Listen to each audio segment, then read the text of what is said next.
Welcome back to the conversation, which we call the Conversation Lagos, where we talk about happenings and events here in Lagos. Earlier on the show, we spoke about the cholera outbreak, which has been, ravaging about 29 wards here in Lagos, and 17 cases have been confirmed with 15 fatalities so far. So the Honorable Commissioner for Health has, advised us Lagosians to practice safe hygiene. We must, be careful where we eat and, always wash our hands. So since this deals with food and, what we put in our mouths, we have a nutritionist, Fumi Lola Ijiwola, who will be talking about food safety and the risk of cholera here in Lagos. You're welcome. Thank you very much. Good morning. So, as a nutritionist, what is the biggest concern about aggressive cholera, spreading in our food? Okay. The biggest concern is there's no food security when there's no food safety. So it means that our food, we are complaining that there is hike in food. People are finding it hard to get more food. And at the same time, the food they are eating is also causing more harm. Yeah, because and that's a problem. What they see. Yes. They are taking. When they see it, they should know how to make it safe. So that is very important. For example, I buy something from the market, I should know how to preserve it or store it so that the microorganisms will not thrive in it. For example, I just bought meat or fish and I left it overnight without even keeping it in the freezer. Or I did not even make a form of boiling, or I left it, just say, okay, I will do it later. No, you can't afford to be doing that to your food. You must know how to, the one to dry, the one to boil, the one to put in the freezer immediately, or the one you need to put in the fridge. Okay, can you take us through, our staples, rice, fruits, and how is the best way to prevent them from being contaminated? And also, the water we drink.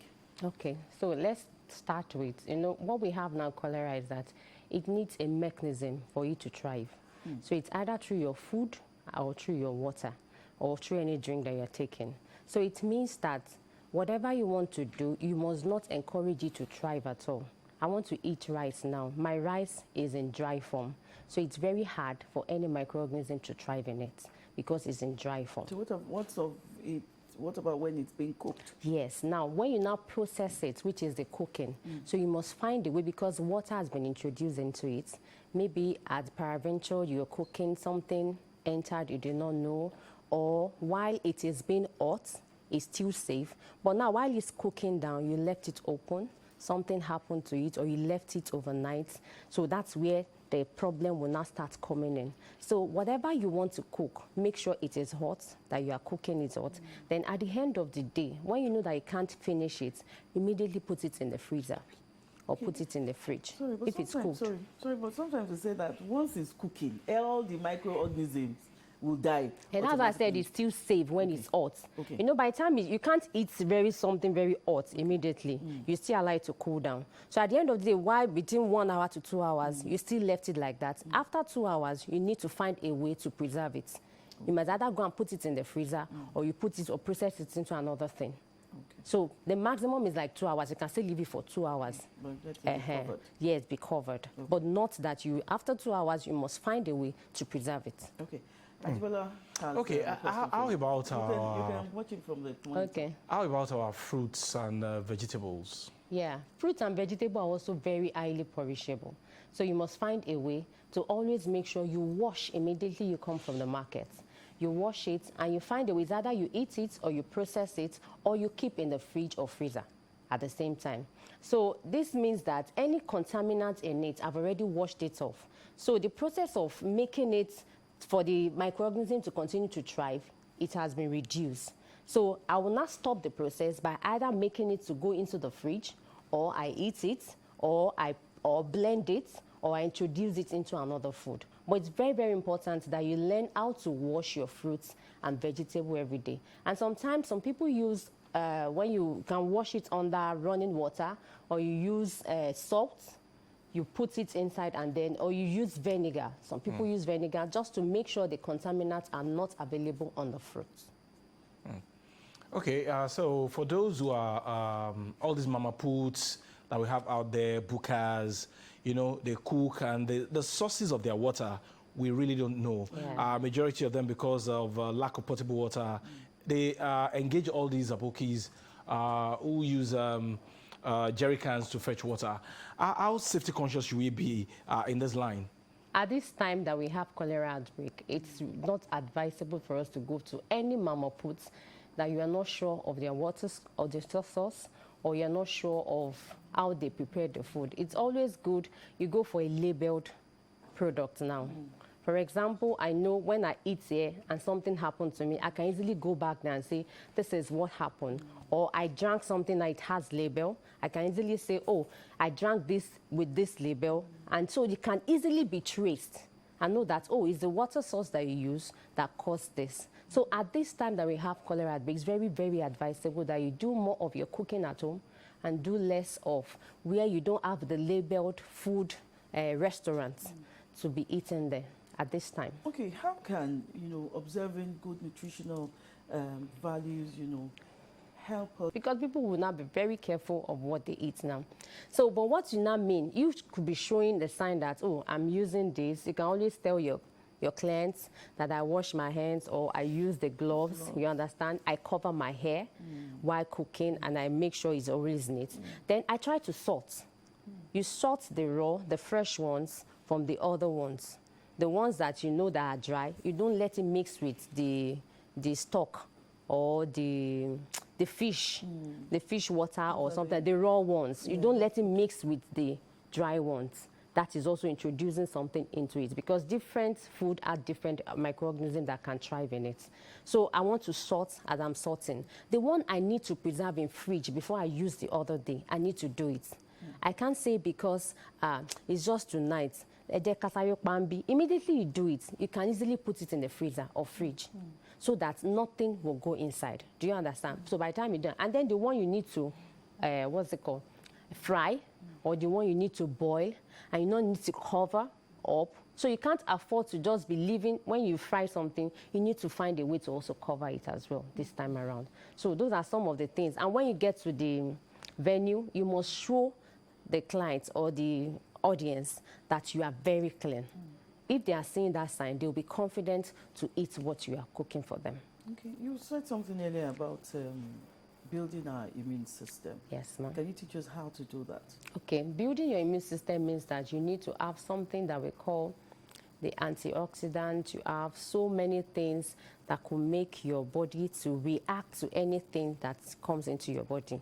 So we have it in form of, we can get it from our fruits, we can get it from our vegetables.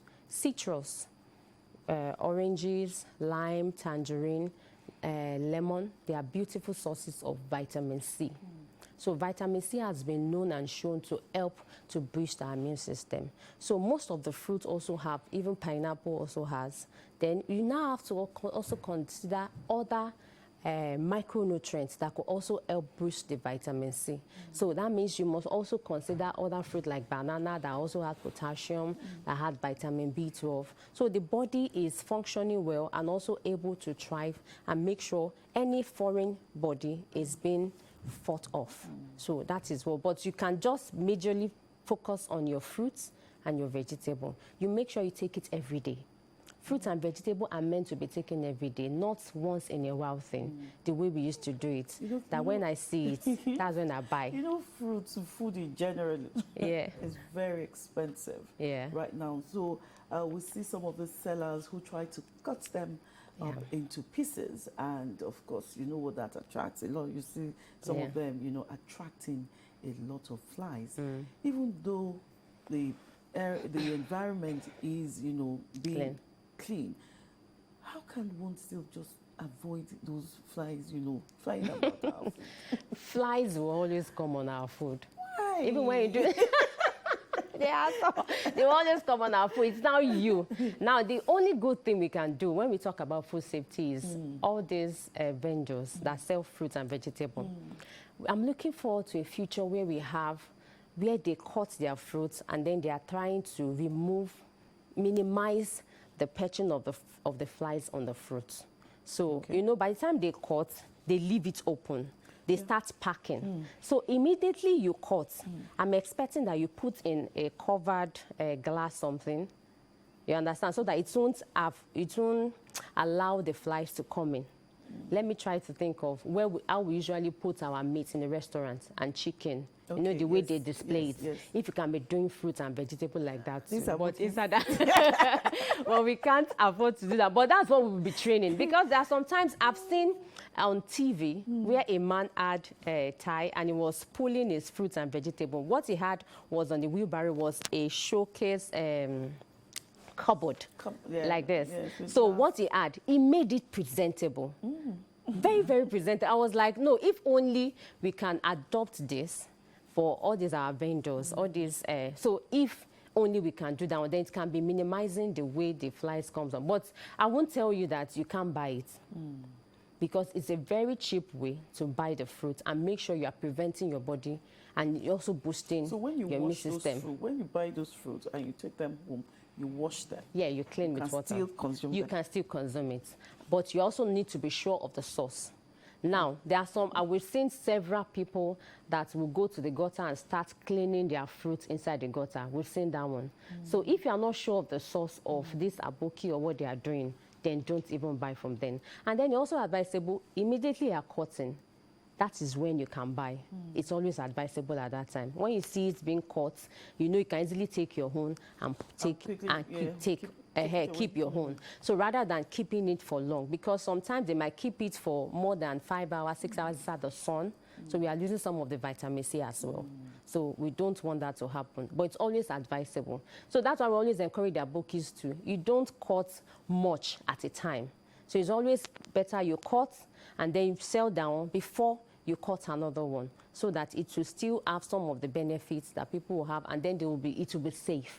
You said something now that you don't advise. Sometimes you advise the abukis not to cut. The abuki around me. Who talks around to them? Me? Nobody. But around me, the abuki around me that I know that I buy from. Okay. So I tell him, please don't cut more at a time. Cut one, sell that one finish before you go to the other one. Okay. What happens in a large gathering, you know, when somebody has been, you know, suspected to have taken contaminated food, or a child at home, what is the first thing you do? I know you mentioned ORS. I want you to expatiate more on that. Okay, the first thing maybe a suspect, you notice, and the first thing you notice is vomiting. A child is vomiting or having a watery stool of more than 2 times, 3 times in a day, or maybe in 5 hours or 6 hours space. So what I would do first is I don't want the child to get dehydrated. So I find ORS. They sell it in pharmacy. So you can actually get sachets for 1 liter of water, clean water. It must be clean as well. So, or you do the solution at home. 1 level spoon to, I think, 6 of the 1 level spoon of salt to 6 of the sugar. Wow. So yes, I'm not sure if it's 6 or 10. I'm not sure again, but I need to find out. It's either 6 or 10 to 1 level of salt. So it makes that salt sugar solution. So you can actually start giving that child for every episode, even before the episode. You start giving. You start giving, and when you know that something is now becoming bloody, or it's becoming too much, then you start going to the hospital. You can't wait till the body now gets dehydrated. Okay, Ajibola, do you have any question? As parents who have children who are still going to school, what are those preventive measures that we should put in place regarding what they take to school and what they eat? All right, at school. So it's important you as a parent, you make sure you serve the right food. So you always give them fruits to school. We are talking about boosting their immune system in case anything comes. Then other preventive measure is cleanliness. In my house, what I tell my children, when you come back from school, the first thing you do is to go and wash your hands. So you wash your hands before you touch any other thing in the house. So by the time you wash your hands, I'm sure that anything I brought from outside, I've already cleaned it off before I now go. And for anything you want to eat, make sure you, even if you are picking up the bowl, you are picking up the plates or cups, make sure you wash. Don't say because it has been washed, I will not wash it again. Let me rinse it or wash it again. So it's always important. Those are some of the things. Then you also teach them if you go to the toilet, make sure you wash your hands. It's not washing like this. Washing, proper cleaning, where you clean every angle the way we are taught. During COVID-19, that is how to wash hands. So not just, I'll just put soap and put, no, that's not washing. So you do a proper hand washing, and that will also help us to prevent. Okay, are there any foods, that are high risk right now because of the cholera outbreak that one should just stay away from for now? There's no particular food, though, because what I would say is any food that you notice that is getting spoiled, it has been left open for long, is high risk. Any fruit that you bought is already open, it's high risk. Any food that does not have any label, it's high risk. Yes, everybody needs to start doing their labeling. You need to label your food. Food label is very, very important at this time. I need to be sure of the source of what I'm buying. So if I'm not sure, then it's at risk. I need to label my food. So any food that you left for long, I already said that one, that you left for long, that you did not put inside freezer, you did not cook, it's at high risk. And it contains a lot of water, is at high risk. Okay. I don't know if this question is, relevant to what we're talking about, but, can you just give us a meal plan, that supports, cholera recovery or prevention? Okay. Cholera recovery. So it will be two different things. Yes. You say you have cholera or you're recovering, and you said fruits is very important. Yeah. I know what fruits does to the body. Yeah. You continue to stool, No, let's get this right.